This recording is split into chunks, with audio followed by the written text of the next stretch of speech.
تم جانتے ہو زندہ کون رہ سکتے ہیں؟ غفران وجاہت سے پوچھتا ہے۔ وہ حیرت سے اس کا سوال سنتا۔ اسے معلوم تھا کہ غفران خود ہی اس کا جواب دے گا۔ نشتے سے کہتا ہے کہ زندگی مصیبت ہے، اور جی وہی سکتا ہے جو اس مصیبت کو کوئی معنی پہنا سکے۔ میں آج کل اس پر غور کر رہا ہوں کہ زندگی کو معنی ہتھ کڑی کی طرح پہنائے جائیں یا ہار کی طرح۔ ایسا نہیں تھا کہ غفران صرف باتیں کرتا تھا، بلکہ وہ اسے کبھی کبھار ہوٹل لے جا کر اچھا کھانا بھی کھلاتا، اپنی بائک پر گھماتا، اکثر ان کے گھر بھی آ جاتا۔ وجاہت کے گھر والے اس سے بہت شفقت سے پیش آتے تھے۔ وہ اکثر سوچتا کہ غفران بہت سیدھا سادہ بندہ اور قابل بھروسہ دوست ہے۔ اگر فلسفیوں کی طرح الٹی سیدھی باتیں نہ کرتا تو کتنا اچھا ہوتا۔ تاہم وجاہت کا کام تو بن گیا تھا۔ اب عفت بھی اسے توجہ دینے لگی تھی۔ وہ اس کے لاڈلے بیٹے کا واحد دوست تھا، جس کی صحبت میں وہ بہت خوش رہتا تھا۔ غفران بہت ذہین تھا، مگر فلسفے اور نفسیات کی کتابوں نے اسے کہیں کا نہیں چھوڑا تھا۔ مطالعے کی عادت اسے عفت نہیں لگائی تھی، مگر وہ ایسی کتابیں پڑھنے لگا تھا جو اس معاشرے میں رہتے ہوئے مؤثر ثابت ہو سکتی تھی۔ اس نے فلسفے میں ایم اے کیا اور گولڈ میڈل کا مستحق ٹھہرا۔ نتیجہ آنے کے چند ماہ بعد یونیورسٹی میں لیکچر بھرتی ہو گیا۔ اس نے عفت سمیت سب کو حیران کر دیا۔ لیکچرر لگتے ہی اس نے عفت سے کہا کہ وہ بشیر صاحب سے ان کی بیٹی لائبہ کا رشتہ مانگے۔ عفت اس سے کبھی ایسی کسی بات کی توقع نہیں کر سکتی تھی، لیکن وہ اس کا دل نہیں توڑنا چاہتی تھی۔ اسے بالکل بھی یقین نہیں تھا کہ بشیر صاحب اور شمیم بیگم اس کے سادہ لوح فلسفی بیٹے کو اپنی لاڈلی بیٹی دینے کے لیے تیار ہو جائیں گے۔ حالانکہ حامد نے اسے بتایا تھا کہ آج کل بشیر صاحب لائبہ کی شادی کا سوچ رہے تھے، جس کے کئی رشتے آئے ہوئے تھے۔ اس سلسلے میں وہ دونوں ایک ڈاکٹر سے ملنے بھی گئے تھے۔ ایک کیپٹن کا رشتہ آیا ہوا تھا۔ شہر کے ایک بہت بڑے تاجر نے بھی اسے اپنے بیٹے کے لیے مانگا تھا۔ پھر اس جیسی خوبصورت لڑکی کو کیا پڑی تھی کہ وہ ڈاکٹر یا فوجی افسر کا رشتہ ٹھکرا کر ان کے سادہ دل بیٹے سے شادی کرتی۔ غفران نے ماں کو گو کی حالت میں دیکھا تو بولا، میں آپ کی پریشانی سمجھ سکتا ہوں۔ ہمارے معاشرے میں ایک یونیورسٹی لیکچرر کا ایک ڈاکٹر اور فوجی سے کوئی مقابلہ نہیں۔ مگر امی، بشیر صاحب جیسے ملازم پیشہ لوگ رسک لینے سے ڈرتے ہیں۔ وہ کسی اجنبی کو داماد بنانے کا خطرہ مول نہیں لیں گے، اسی لیے اتنی چھان بین کر رہے ہیں۔ اس حوالے سے میرا پلڑا باری ہے، وہ مجھے جانتے ہیں۔ اب بات کیجئے، انکار ہوا تب بھی مجھے قبول ہوگا۔ آج غفران نے اسے حیران کرنے پر تلا ہوا تھا۔ وہ ان کی سوچ سے زیادہ باخبر نکلا تھا اور اس کے خدشات سے آگاہ تھا۔ اس نے حامد سے بات کی تو اس نے خوشگوار حیرت سے پوچھا، غفران اس طرح کی باتیں کب سے سوچنے لگا؟ حیرت تو مجھے بھی ہوئی ہے، مگر ساتھ یہ پریشانی بھی ہے کہ بشیر صاحب سے ہم کیسے بات کریں۔ عفت نے پریشانی سے کہا، ویسے ہی جیسے دوسروں نے کی ہے۔ میرا بیٹا کسی سے کم ہے کیا؟ حامد بولا، مطلب تم ان کے گھر رشتہ مانگنے جاؤ گے؟ عفت نے حیران ہو کر پوچھا۔ تم کہو تو بشیر صاحب کو ماں بیگم یہاں بلا لیتے ہیں اور رشتے کی بات کرتے ہیں۔ حامد نے مخصوص لہجے میں جواب دیا، تمہیں ہر وقت اٹکلیاں سوچتی رہتی ہیں۔ میں بہت پریشان ہوں۔ اگر وہ انکار کر دیتے ہیں تو کہیں ان کے لیے ہمارے دلوں میں میل نہ آ جائے۔ ان کے ہم پر بہت احسانات ہیں۔ میل کیوں آئے گا؟ ان کی بیٹی ہے، وہ جو بھی فیصلہ کریں گے وہ ان کے لیے بہتر ہوگا۔ ویسے بھی بشیر آج کل بہت پریشان ہے۔ جن لڑکوں کے رشتے آئے ہیں وہ انہیں نہیں جانتا۔ اکلوتی بیٹی ہے، وہ اس کی شادی کے حوالے سے بہت زیادہ حساس ہے۔ میں نے تو اس سے کہا بھی کہ ڈاکٹر بہت سلجھا ہوا ہے، رشتہ دے دیں، مگر وہ بہت وہمی شخص ہے۔ غفران اس کا دیکھا بالا ہے، تو ہو سکتا ہے وہ راضی ہو جائے۔ کل ان کی طرف چلتے ہیں، بات کر کے دیکھتے ہیں۔ حامد کے لہجے سے لگ رہا تھا کہ بشیر صاحب مان جائیں گے۔ لائبہ 3 بھائیوں کی اکلوتی بہن، ماں کی سہیلی اور اپنے پاپا کی لاڈلی تھی۔ زندگی میں شاذ ہی ایسا ہوا ہو کہ اس نے کوئی بات منہ سے نکال لی اور اس کے پاپا نے اسے پورا نہ کیا ہو۔ سنہری بالوں اور نیلی آنکھوں والی اس لڑکی کو سب پری کہہ کر پکارتے تھے۔ ڈائجسٹ پڑھنے کا اسے بہت شوق تھا۔ ڈراموں، فلموں اور موسیقی کی وہ دیوانی تھی۔ سینکڑوں کیسٹیں اس کے پاس موجود تھیں۔ بشیر صاحب نے اسے دبئی سے ایک پورٹیبل میڈیا پلیئر منگوا دیا تھا، جسے عرف عام میں واک مین کہا جاتا تھا۔ کالونی والوں کے لیے بالکل نئی چیز تھی۔ وہ کانوں پر بڑے بڑے ہیڈ فون لگائے ہر وقت سر دنتی رہتی۔ پڑھائی میں اس کا دل نہیں لگتا تھا۔ ان دنوں وہ ڈائجسٹ میں ایک قسط وار ناول پڑھ رہی تھی، جس کا ہیرو ایک فلسفی تھا جو عجیب و غریب باتیں کرتا۔ ناول میں بتایا گیا تھا کہ وہ بہت ذہین لڑکا ہے، مگر اس کی ذہانت کی کوئی قدر نہیں کرتا تھا۔ وہ جس لڑکی سے محبت کرتا، اسے اس کی باتیں سمجھ نہیں آتی اور وہ نہ سمجھی میں سے ٹھکرا دیتی ہیں۔ پھر وہ لڑکا ایک کامیاب بزنس مین بن جاتا ہے اور ایک دوسری لڑکی اسے لے اٹھتی ہے۔ اس پچھتاوے کے ساتھ وہ لڑکی جس نے ہیرو کو رد کر دیا تھا جی نہیں پاتی اور مر جاتی ہے۔ اسی دوران ایک دن وجاہت نے بشیر صاحب کو بتایا کہ آپ کے دوست کا بیٹا غفران کتابیں پڑھ پڑھ کر اس قدر غائب دماغ رہنے لگا ہے کہ آج تو اس نے مجھے مروا ہی ڈالا تھا۔ بشیر صاحب نے حیرت سے پوچھا، اس نے ایسا کیا کر دیا؟ وہ تو سیدھا سادہ لڑکا ہے۔ وہ سیدھا سادہ ہے، مگر انسان کو ایسا بھی سیدھا نہیں ہونا چاہیے۔ آج میں مرحوم قیوم صاحب کی تعزیت کرنے مجیب کے گھر جا رہا تھا کہ غفران بھائی راستے میں مل گئے اور میرے ساتھ ہو لیے۔ ہم جا کر مجیب کے پاس بیٹھک میں بیٹھ گئے، وہاں اور لوگ بھی موجود تھے۔ غفران بھائی نے لمبی چوڑی دعا مانگنے کے بعد چہرے پر ہاتھ پھیر اور بولے کہ مجیب تمہارے والد نظر نہیں آ رہے، آج کل کہاں ہوتے ہیں؟ یہ سن کر بشیر صاحب ہنس پڑے اور بولے، یار وہ فلسفی ہے اور سارے فلسفی ایسے ہی ہوتے ہیں۔ لائبہ یہ قصہ سن کر ہنس رہی تھی۔ جیسے ہی اسے معلوم ہوا کہ غفران فلسفی ہے تو اسے یکدم ناول کا ہیرو یاد آ گیا۔ وہ بھی تو ایسی حرکتیں کرتا تھا۔ کالج جاتے ہوئے اسے غفران کبھی کبھار نظر آ جاتا تھا، مگر لائبہ نے اس پر کبھی دھیان نہیں دیا تھا۔ مگر یہ سننے کے بعد کہ وہ فلسفی ہے، لائبہ کی نگاہ اسے تلاش کرنے لگی تھی۔ ناول کا فلسفی کردار اس کے دماغ پر چھایا ہوا تھا، جس کی تصویر واضح نہیں تھی۔ اسے معلوم ہی نہیں ہوا کہ کب اس خیالی فریم میں غفران آن کھڑا ہوا۔ اب وہ کبھی اسے راستے میں نظر آ جاتا تو اس پر سے نظریں نہیں ہٹا پاتی تھی۔ ایک دو ہفتہ تو غفران نے اسے نظر انداز کیا، مگر وہ اتنا بھی فلسفی نہیں تھا۔ ایک دن لائبہ نے دیکھا کہ غفران اس کے گھر میں بیٹھا ممی وجاہت کے ساتھ گپ شپ لگا رہا تھا۔ وجاہت بہت سنجیدگی سے اس کی باتیں سن رہا تھا۔ غفران نے ایک سرسری نگاہ اس پر ڈالی اور دوبارہ اپنی باتوں میں مگن ہو گیا۔ لائبہ کا دل بہت زور سے دھڑک رہا تھا۔ اس کے بعد غفران ان کے گھر آنا معمول بنا لیا۔ کبھی کبھار تو ایسا بھی ہوتا ہے کہ وجاہت گھر میں نہ ہوتا، تب بھی وہ دھمکتا، چائے کی فرمائش کرتا۔ بشیر صاحب اگر موجود ہوتے تو ان کے پاس بیٹھ جاتے، ورنہ شمیم بیگم کے ساتھ ہی باتیں کرنے لگتا۔ ایک دن وہ آیا تو اس کے ہاتھ میں مٹھائی کا ڈبہ تھا۔ اس نے ڈبہ لائبہ کو دیکھتے ہوئے یہاں وہاں دیکھا، پھر بولا، کیا بات ہے، آج گھر میں بہت خاموشی ہے؟ آنٹی اور انکل دکھائی نہیں دے رہے، ممی تو بازار گئی ہیں اور پاپا بھی یہیں تھے، نہ جانے کہاں نکل گئے۔ آپ چائے لیں گے؟ لائبہ نے تکلفاً پوچھا۔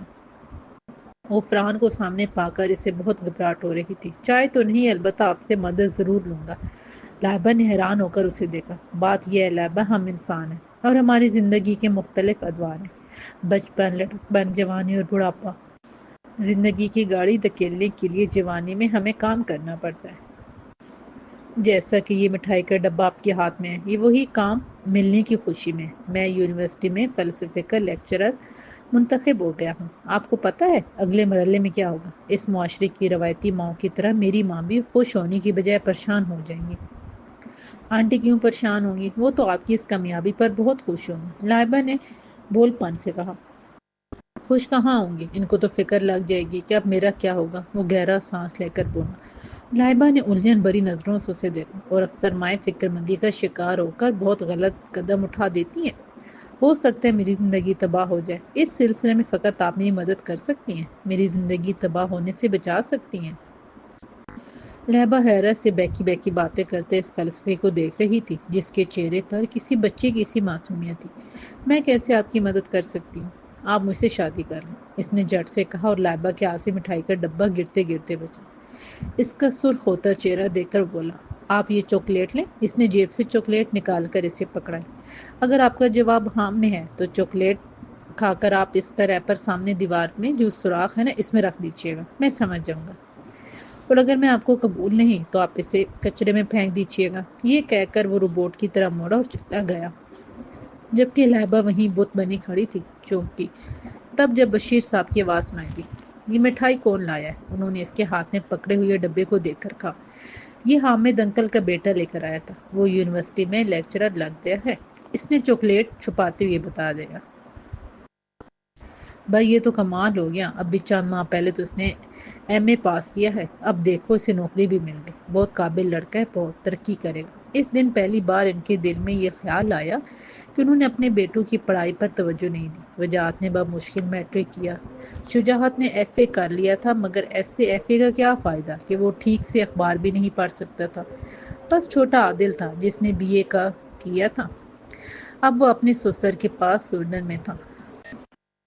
اگلی شام وہ دونوں بشیر صاحب کے گھر پہنچ گئے۔ چائے کے دوران عفت ابھی الفاظ کا درست چناؤ کر ہی رہی تھی کہ حامد نے بشیر صاحب کو مخاطب کیا۔ ڈاکٹر کے حوالے سے تمہاری تفتیش کیسی چل رہی ہے؟ وہ یہاں تنہا ہاسٹل میں رہ رہا ہے، ماں باپ اس کی دوسرے شہر میں ہوتے ہیں، سوچ رہا ہوں کہ جا کر ان سے ملوں۔ ڈاکٹر موصوف کہتا ہے کہ وہ یہاں نہیں رہے گا، اسے کوئٹہ پسند نہیں۔ یہ بات بھی میرے لیے تھوڑی سی تشویش کا باعث ہے۔ اب بیٹی کو اتنی دور بھیجنا بھی ایک طرح سے پریشانی ہے، اسی لیے میں نے کیپٹن کو بھی انکار کر دیا کہ میری بیٹی دیس دیس کی خاک چھانتی پھرے گی۔ بشیر صاحب نے تشویش بھرے لہجے میں کہا، تمہاری پریشانی کا ایک حل ہے میرے پاس۔ حامد بولا، وہ کیا؟ بشیر صاحب نے حیرت سے پوچھا، تم غفران کو بچپن سے جانتے ہو، کتابیں پڑھنے کے علاوہ اس کی اور کوئی سرگرمی نہیں ہے۔ اب وہ ماشاءاللہ سے لیکچرر بھی بن گیا ہے، پی ایچ ڈی میں بھی داخلہ لے لیا ہے۔ میں نے سوچا کہ اس کی شادی کر دی جائے، اسی حوالے سے حاضر ہوا ہوں، اگر مناسب سمجھو تو لائبہ ہمیں سونپ دو۔ عفت کی دل کی دھڑکن بڑھ گئی تھی۔ اس کے توقع کے برعکس بشیر صاحب اور شمیم بیگم کے چہرے کھل اٹھے۔ ان کے جواب نے اس کو ناقابل بیان خوشی دی تھی۔ غفران سے اچھی اور سیدھا سادہ داماد انہیں کہاں مل سکتا تھا؟ بلا شبہ اس کا مستقبل روشن تھا۔ کالونی میں افسر تو بہت تھے، مگر وہ پہلا تھا جو یونیورسٹی میں لیکچرر تھا۔ اس جاب نے اس کا سٹیٹس پوری طرح تبدیل کر دیا تھا۔ حامد، تم نے میرے سر سے بہت بڑا بوجھ اتار دیا، میں کتنی راتوں سے سویا نہیں ہوں، آج میں سکون سے سوں گا۔ غفران سے اچھا لڑکا تو میں مل ہی نہیں سکتا۔ تمہارا کیا خیال ہے؟ بشیر صاحب نے اپنی بیگم کی طرف دیکھا۔ میرا تو خیال ہے کہ ہمیں کسی نیکی کا پھل ملا ہے، وہ بہت ہی پیارا اور نیک بچہ ہے۔ شمیم بیگم نے خلوص سے کہا۔ عفت کو اب دکھ ہو رہا تھا، غفران کا کاشف اور نمرہ سے تقابل کرتے کرتے وہ اس حوالے سے احساس کمتری کا شکار ہو گئی تھی۔ اس نے ہمیشہ اس کے حوالے سے معذرت خواہانہ رویہ اپنایا تھا، جبکہ حامد اس سے ہمیشہ کہتا آیا تھا کہ وہ بہت ہوشیار ہے، بس منفرد ہے، مگر اسے اس بات پر کبھی یقین نہیں آیا تھا۔ ان دونوں کا خیال تھا کہ وہ سوچنے کے لیے وقت لیں گے، مگر بشیر صاحب اور ان کی بیگم نے وہیں ہاں کر دی۔ لائبہ سے بھی پوچھ لیں، عفت نے کہا۔ شمیم اس سے پوچھ لے گی، مگر ہمارے ہاں لڑکیاں ان معاملات میں بات نہیں کرتی۔ اس حوالے سے فکر مند ہونے کی ضرورت نہیں، ہم سب راضی ہیں۔ یہ خوشی کی بات ہے، بشیر صاحب نے کہا۔ آپ خود چل کر کیوں نہیں پوچھ لیتی؟ شمیم بیگم نے عفت کے چہرے پر تفکر کی پرچھائیاں دیکھ کر کہا اور انہیں لائبہ کے پاس لے گئیں۔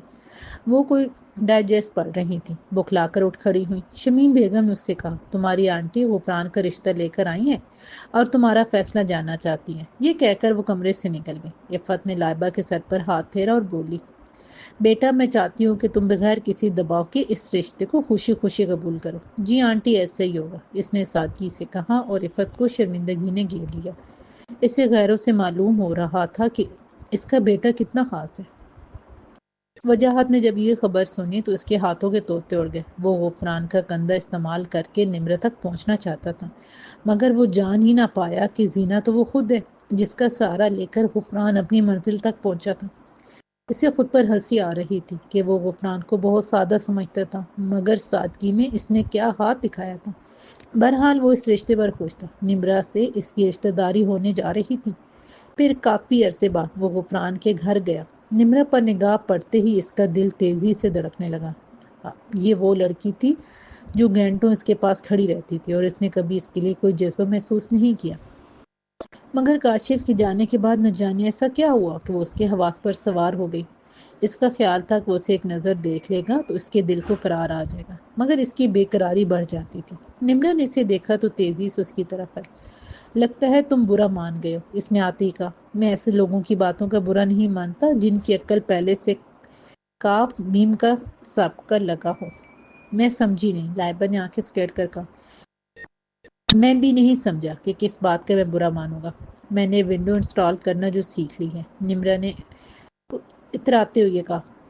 اب بل گیٹس کو سی وی بھجوا دوں؟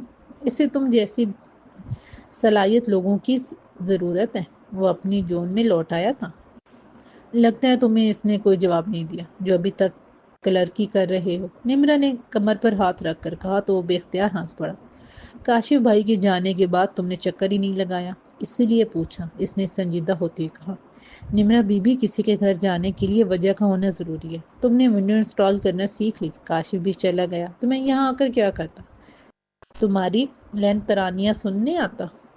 تم بھی کچھ پڑھ لکھ جاتے تو تمہارے پاس بھی کہنے کو کچھ ہوتا۔ نمرا نے چوٹ کی۔ ہاں جی، جیسے تمہارے پاس تو کہنے کو بہت کچھ ہے۔ میڈیکل کی سیٹ تو ملی نہیں، اب فارمیسی کر کے لوگوں سے کہتی پھرو گی کہ مجھے ڈاکٹر ڈاکٹر کا۔ نمرا نے یہ سن کر منہ بنایا، ساری عمر فضول باتیں کرتے رہنا، میں انشاءاللہ ڈاکٹر بنوں گی۔ فارمیسی میں تو ویسے داخلہ لیا ہے۔ وہ ڈاکٹر کی دوڑ میں چند پوائنٹ سے دور رہ گئی تھی۔ سال ضائع کرنے کی بجائے اس نے فارمیسی میں داخلہ لے لیا، پھر سے میڈیکل کے لیے تیاری کر رہی تھی۔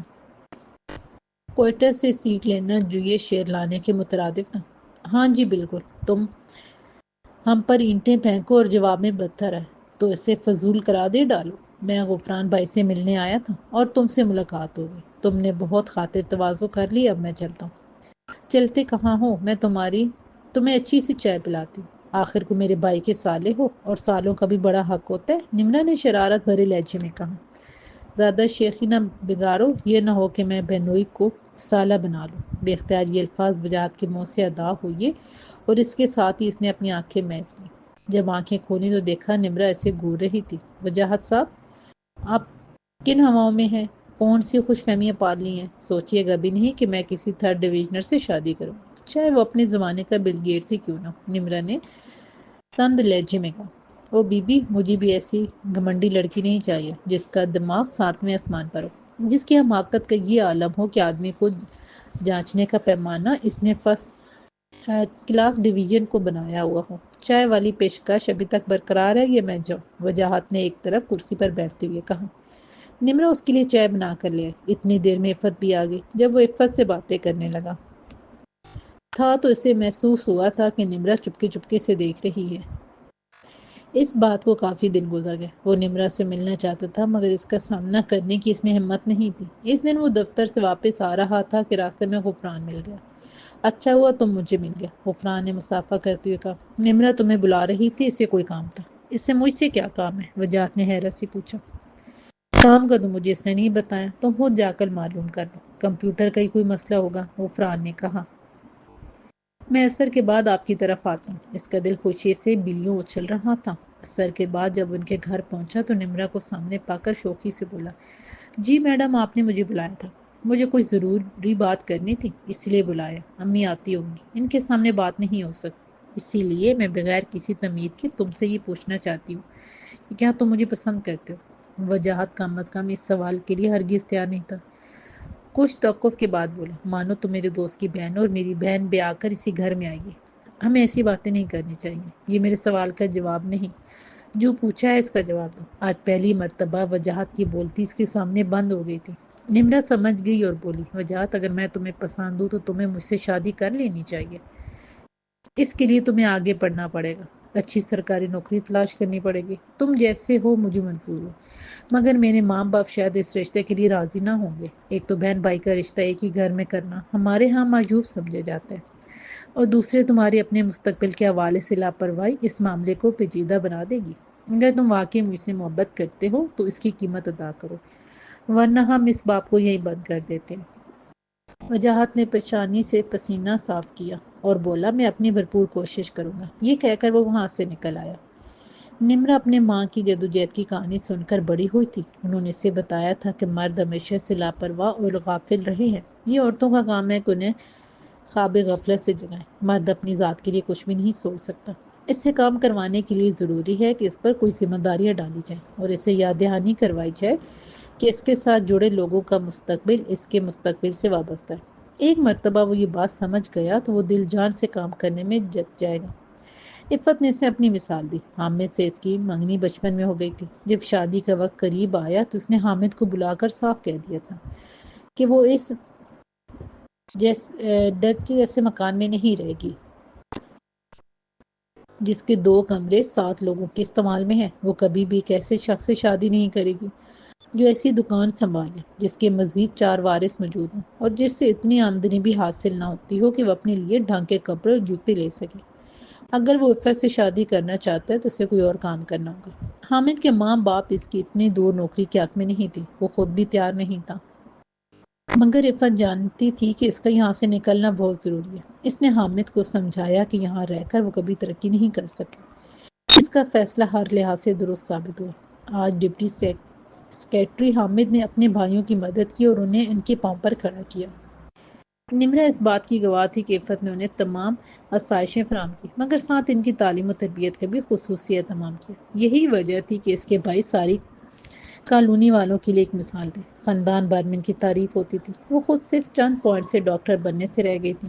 یہ عفت ہی تھی جس نے اسے دوبارہ محنت کرنے کا کہا تھا۔ وہ اب پھر سے کوشش کر رہی تھی اور اس پوری امید تھی وہ اس مرتبہ اپنا مقصود حاصل کر لے گی۔ عفت بہت جہان دیدہ عورت تھی۔ جب اسے معلوم ہوا کہ نمرہ وجاہت کو پسند کرتی ہے تو اس نے اس سے کہا کہ وجاہت کو سمجھائے کہ وہ آگے بڑھے۔ یہی وجہ تھی کہ اس نے موقع ملتے ہی وجاہت سے بات کر لی۔ وہ جان چکی تھی کہ وجاہت اسے پسند کرتا ہے، مگر وہ یہ بھی جانتی تھی کہ وہ کبھی اس بات کا اظہار نہیں کرے گی۔ وہ خود بھی یکسو ہونا چاہتی تھی۔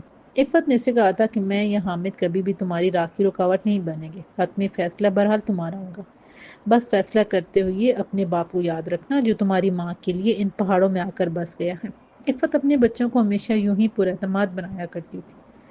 نمرہ شد و مت سے وجاہت کو سمجھانے میں لگ گئی۔ اب وہ نمرہ کو کیا بتاتا کہ اسے کتابوں سے نفرت ہے۔ مدرسے میں گزرے 2.5 برس میں اسے لکھنا پڑھنا تقریباً بھول گیا تھا۔ اس کے بعد اس کے والد نے اسے 8ویں کلاس میں داخلہ کروا دیا اور وہ بغیر پڑھے اچھے نمبروں سے پاس ہوتا رہا۔ بورڈ کے امتحان میں اس کی قابلیت کی گولی کھل گئی۔ خدا خدا کر کے اس نے میٹرک 3rd ڈویژن میں پاس کیا۔ اس کے بعد اسے کتابوں سے خدا ویسے کا بیر ہو گیا۔ رہی صحیح کسر کمپیوٹر نے پوری کر دی۔ سارا دن کمپیوٹر میں مصروف رہتا۔ وہ تو اسے شاعری پڑھنے کا شوق تھا، اس لیے اس کی اردو بہت اچھی تھی۔ انگریزی کی شد بد بھی کمپیوٹر کی وجہ سے پیدا ہو گئی تھی۔ بہرحال نمرہ کی باتوں نے اسے پریشان کر دیا تھا۔ اس نے دوبارہ FA کے امتحانات کی تیاری کرنے کا سوچا، مگر کتاب کھولتے ہی اسے نیند آنے لگتی۔ ایک ہفتے تک مسلسل خود پر جبر کرنے کے بعد اس نے سوچا کہ جو ہوگا دیکھا جائے گا، پڑھائی نہیں ہو سکتی۔ مگر نمرہ اپنی ماں پر تو تھی۔ اب جب بھی اس کا وجاہت سے سامنا ہوتا وہ بند و نسائی کا ایک بڑا دفتر کھول لیتی۔ اس دن جب وہ اسے زندگی میں آگے بڑھنے کا بھاشن دے رہی تھی تو وہ اکتاہٹ بھرے لہجے میں بولا، مس سروجنی نائڈو، اگر آپ کا خطاب ختم ہو گیا ہے تو مجھے یہ عرض کرنے کی اجازت ہے کہ میں یہاں کانگریس یا مسلم لیگ کے جلسے میں نہیں، آپ سے ملنے آیا ہوں۔ تم کیوں نہیں سمجھتی کہ میں کیس اور تم میری لیلا ہو؟ زندگی میں پیسہ ہی ہر چیز نہیں ہوتا، اسے محبت سے بھی گزارا جا سکتا ہے۔ خدا کے لیے اپنی اس مادہ پرستی کو کچھ کم کرو۔ یہ سن کر نمرہ ہنستی اور پھر ہنستی چلی گئی۔ پھر سنجیدگی سے بولی، کرنا تو تم نے کچھ نہیں، مادیت پرست ہوں میں۔ جناب نے کیا خوب طعنہ دیا ہے۔ مانو بی بی، اس پڑھائی کے علاوہ بھی زندگی میں بہت کچھ رکھا ہے۔ وجاہت نے غصے سے کہا، تمہاری بات درست ہے، مگر میری خواہش یہ ہے کہ تم MA کر لو اور کوئی اچھی سی نوکری کرو۔ میں نے بہرحال تم سے کہا کہ اگر صرف مسئلہ ہوتا تو مجھے تم جیسے جہاں ہو منظور ہو، مگر یہاں بات میرے ماں باپ کی ہے۔ میں انہیں ناراض کر کے کبھی بھی تم سے شادی نہیں کر سکتی، اس لیے بار بار تمہیں کہتی ہوں۔ وجاہت نے اسے تسلی دی اور ایک بار پھر وعدہ کر کے واپس آ گیا۔ وہ اسے ہمیشہ کہا کرتا تھا کہ وہ کاروبار کرے گا۔ نمرہ کو لگتا تھا کہ وہ اسے ٹال رہا ہے، مگر ایک دن اس سے معلوم ہوا کہ اس نے ایک بہت بڑی موبائل شاپ کھول لی ہے۔ وجاہت کے سب سے چھوٹے ماموں کراچی سے تشریف لائے اور آتے ہی اعلان کیا کہ وہ یہاں کاروبار کرنے جا رہے ہیں۔ موبائل فونز کے حوالے سے کوئٹہ کی مارکیٹ میں بہت سکوپ ہے، اس لیے وہ کراچی سے اپنا سب کچھ سمیٹ کر کوئٹہ آ گئے تھے۔ وجاہت تو ایسے ہی کسی موقع کی تلاش میں تھا۔ اس نے بشیر صاحب سے کہہ کر 3 لاکھ روپے کا کاروبار میں انویسٹ کروائے اور ماموں کے ساتھ پارٹنر بن گیا۔ ماموں کو اس کام کا وسیع تجربہ تھا۔ وجاہت نے ہفتوں میں ان سے سارا کام سیکھ لیا۔ موبائل ریپیئر کرنا اس کے دائیں ہاتھ کا کھیل تھا۔ مہینہ بھر کراچی میں رہ کر اس نے سافٹ ویئر کا کام بھی سیکھ لیا تھا۔ کراچی سے انتہائی سستے داموں موبائل کا سامان لا کر وہ دگنی تگنی قیمت پر کوئٹہ میں فروخت کرتے تھے۔ موبائل کے معمولی کام کے بھی وہ سینکڑوں روپے وصول کر رہے تھے۔ صرف 6 مہینوں میں وجاہت نے 3 لاکھ روپے بشیر صاحب کو کما کر دیے تھے۔ اس کے ماموں کو 86 کرولا گاڑی لینے کا بہت شوق تھا۔ یہ گاڑی انہیں کوئٹہ کے ایک شو روم میں نظر آئی تو انہوں نے بھاری قیمت دے کر خرید لی۔ پھر یکے بعد دیگرے کوئٹہ کے مضافات میں 3 پلاٹ بھی لیے۔ نمرہ وجاہت کی کامیابیوں کا سن کر حیران ہو رہی تھی۔ اس کے سب گھر والوں کو بشمول اس کے موبائل وجاہت نے لے کر دیے تھے۔ کسی کو موبائل میں کوئی مسئلہ ہوتا تو وجاہت کو فون کرتا۔ اتنی مصروفیات کے باوجود وہ کسی جن کی طرح حاضر ہو جاتا۔ اکنامکس کا قانون ہے کہ اوپن مارکیٹ میں ہمیشہ پرفیکٹ کمپٹیشن ہوتا ہے۔ پہلے چند لوگ کاروبار شروع کرتے ہیں جن کے نفع کو دیکھ کر مزید لوگ مارکیٹ میں آ جاتے ہیں۔ پھر اتنی تیزی سے مقابلہ ہوتا ہے کہ نفع نقصان میں بدل جاتا ہے۔ کچھ لوگ ہمت ہار دیتے ہیں اور کاروبار سے نکل جاتے ہیں تو دوبارہ سے نفع ہونے لگتا ہے، مگر یہ نفع اتنا معمولی ہوتا ہے کہ نیا بندہ اس کاروبار میں ہاتھ ڈالنا نہیں چاہتا۔ وجاہت اور اس کے ماموں کے ساتھ بھی یہی ہوا۔ ان کا دیکھا دیکھی دوسرے لوگوں نے بھی اس کاروبار میں ہاتھ ڈالنا شروع کر دیا۔ مقامی لوگوں کے پاس پیسہ اور وسائل بہت ہے، انہوں نے بہت بڑے پیمانے پر سرمایہ کاری کی۔ مقامی ہونے کی وجہ سے ان کا اثر و رسوخ بھی بہت تھا۔ انہوں نے ان کے لیے کام کرنا مشکل کر دیا تھا۔ 2.5-3 لاکھ مہینے کمانے والے وجاہت اور ماموں 50-60 ہزار پر پہنچ گئے۔ 2 سال عیاشیاں کرنے کے بعد جب وہ پرفیکٹ کمپٹیشن کا شکار ہوئی ہے تو ان کے ہاتھ پاؤں پھول گئے۔ طبیعت جب ایک چیز کی عادی ہو جائے تو اس سے چھٹکارا پانا مشکل ہوتا ہے۔ پیسہ وہ بھی اسی طرح خرچ کر رہے تھے۔ ماموں بہت دیالو تھے، وہ لوگوں کو کھل کر قرضہ دیتے آئے تھے اور اتنا ہی قرض اٹھا بھی رکھا تھا۔ وجاہت جس طرح اسکول میں اچھے نمبر لیتے لیتے ایک دم سے بورڈ کے امتحان میں بری طرح فیل ہو گیا تھا، ویسے ہی پیسے کماتے کماتے ایک دن وہ کنگال ہو گیا۔ پاکستان میں کاروبار کا بنیادی اصول ہے کہ کاروبار کرنے والے میں اتنی طاقت ہونی چاہیے کہ وہ اپنا قرض نکلوا سکے، اور جب کوئی دوسرا قرض مانگنے آئے تو اس سے اگر دھتکار نہیں سکتا تو ٹالنے کی طاقت اس میں ضرور ہو۔ اس کے ماموں نے قانون کی لکھت پڑھت پر تکیہ کیا۔ اس کا نتیجہ یہ نکلا کہ قرض خواہ انہیں دھمکا رہے تھے اور قرض دار دھتکار رہے تھے۔ وجاہت اور اس کے ماموں کی جانب سے دی گئی پولیس اور عدالت کی دھمکیوں پر وہ ہنستے تھے۔ کھاتے کے مطابق لوگوں نے ان کا 10 لاکھ روپے قرض دینا تھا، جبکہ ماموں نے 5 لاکھ روپے قرض لے رکھا تھا۔ اور اس دن وجاہت کو اپنی بے وقتی کا احساس ہوا جب ایک بڑی مونچھوں والا مقامی شخص اپنے 4-5 گارڈز لے کر اس کی دکان میں آیا اور گردن ٹیڑھی کر کے درست لہجے میں بولا، تم نوید کے بانجے ہو، اس کے ساتھ دکان میں تم ہی ہوتے تھے؟ جی میں ان کا بانجا ہوں، اب وہ دکان پر نہیں ہوتے، میں یہاں ہوتا ہوں۔ وجاہت نے اکڑ دکھائی۔ اس کو اٹھا کر گاڑی میں ڈالو، اس نے ساتھ آئے گارڈز کو کہا۔ وجاہت یہ سن کر گھبرا گیا، مگر اس سے پہلے کہ وہ کوئی مزاحمت کرتا، اسلحہ بردار گارڈز نے اسے مرغی کی طرح دبوچا اور کالے شیشوں والی گاڑی میں بٹھا کر نامعلوم سمت میں روانہ ہو گئے۔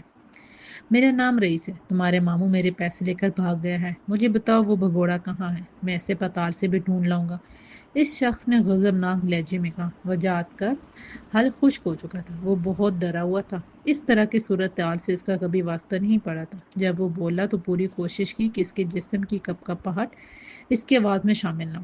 مجھے نہیں معلوم وہ کہاں ہے، ہو سکتا ہے وہ کراچی چلے گئے ہوں، ان کا اب اس دکان سے کچھ لینا دینا نہیں ہے، انہوں نے میرا بھی بہت نقصان کر دیا ہے، آپ کہیں تو میں قسم اٹھانے کو تیار ہوں، ہم خود بھی انہیں ڈھونڈ رہے ہیں۔ یہ سن کر اس شخص نے آنکھیں سکیڑی۔ تم شریف زادے ہو، میں تمہاری بات پر یقین کر لیتا ہوں، لیکن ایک بات اچھی طرح اپنے دماغ میں بٹھا لو، اگر وہ میرے ہاتھ آ گیا تو میں اسے قتل کر دوں گا، پھر تم یا تمہارے باپ نے مدعی بننے کی کوشش کی تو تمہارا بھی یہی انجام ہوگا۔ ابھی کچھ کرنا ہے تو کر لو، بعد میں اس کے وارث بن کر نہیں آنا، ورنہ تم لوگوں کے ساتھ بہت برا سلوک کروں گا۔ اس شخص نے اپنے ڈرائیور کو اشارہ کیا، اس نے گاڑی ایک طرف لگا دی۔ وجاہت گاڑی سے اترا تو وہ شخص بولا، اس سے رابطہ ہو تو اسے کہنا کہ اس کے پاس 1 ہفتے کا وقت ہے، اس کے بعد میں کسی کو کوئی بات نہیں سنوں گا، مسئلہ پیسوں کا نہیں عزت کا ہے۔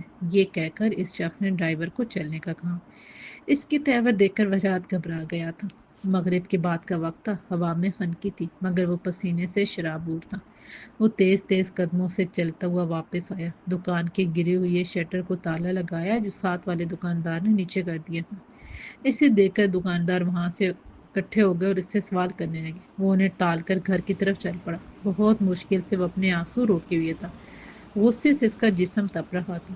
گھر پہنچتے ہی وہ سیدھا اپنی ماں کے پاس گیا اور عذرانی انداز میں چلاتے ہوئے بولا، آپ کے بھائی نے مجھے کہیں کا نہیں چھوڑا، خود تو وہ بھاگ گئے اور ساری مصیبت میرے گلے پڑ گئی ہے۔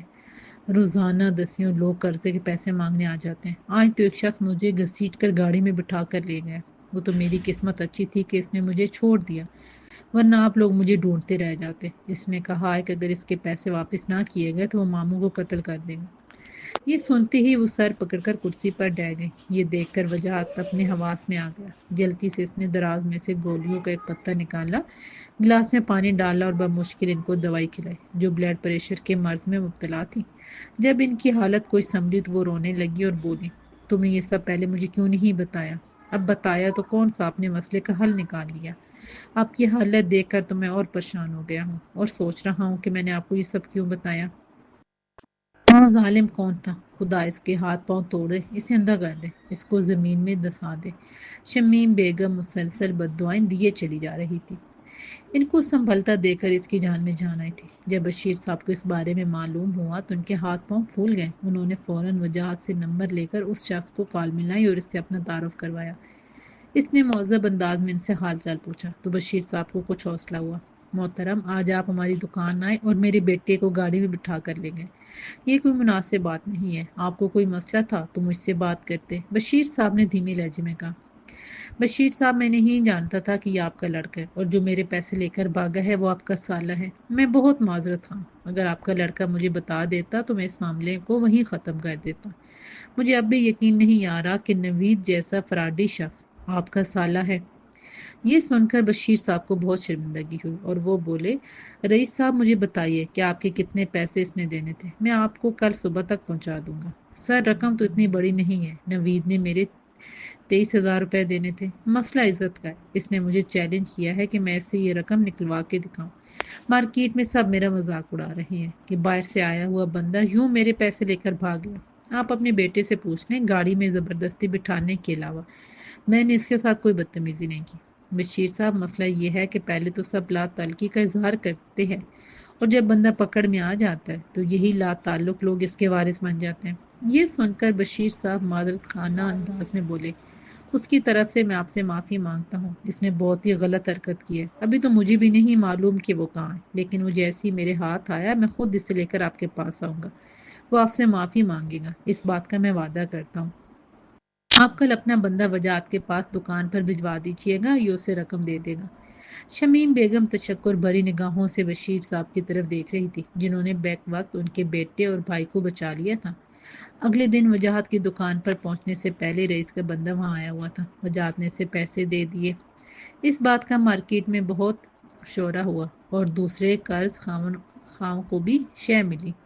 وہ سمجھ گیا کہ یہ کمزور لوگ ہیں۔ اب ہر کوئی بشیر صاحب کو فون کر کے ان کو دھمکانے لگا۔ دھمکی سنتے ہی ان کے پسینے چھوٹ جاتے اور وہ بلا چوں چراں قرض ادا کر دیتے۔ 2 ماہ میں انہوں نے تمام قرض ادا کر دیا تھا، مگر ستم ظریفی یہ تھی کہ وہ دیے ہوئے قرض کا 2% بھی وصول نہیں کر سکے تھے۔ یہ صورتحال دیکھ کر بشیر صاحب نے عدالت کا دروازہ کھٹکھٹانے کا سوچا۔ عدالتی کارروائی بھی عجیب و غریب گورکھ دھندا تھی۔ 1 سال میں 4 پیشیاں، کبھی وکیل ہڑتال کرتے، کبھی جج چھٹی پر چلا جاتا۔ 1.5 سال بعد وہ دن آیا جب وہ جج صاحب نے بشیر صاحب کے حق میں فیصلہ سنایا۔ اس عرصے میں وہ ہزاروں روپے کیس پر خرچ کر چکے تھے اور قرض اب بھی انہیں خود وصول کرنا تھا۔ وجاہت اب بھی دکان چلا رہا تھا۔ وہ دوپہر 12 بجے دکان کھولتا اور رات گئے تک وہاں بیٹھا رہتا۔ دوست احباب اکٹھے ہوتے، گپے لگائی جاتی، کچھ خرید و فروخت بھی ہو جاتی، مگر حالات اب بگڑنے لگے تھے۔